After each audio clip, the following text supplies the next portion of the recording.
sobrang grateful po kami dahil hindi po namin na-expect na bubuksan po yung Malacanang sa public para sa simbang gabi.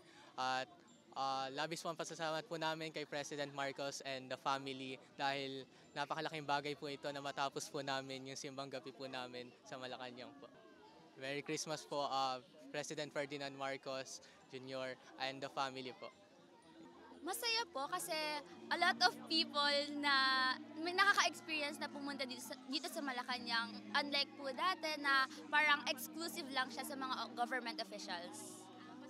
Thank you so much po for opening Malacanang and for giving your community a chance to see the beauty of Malacanang. Sobra po. Sobrang saya po dito sa Malacanang. Merry Christmas and Happy New Year po. Pangulong Bongbong Marcos.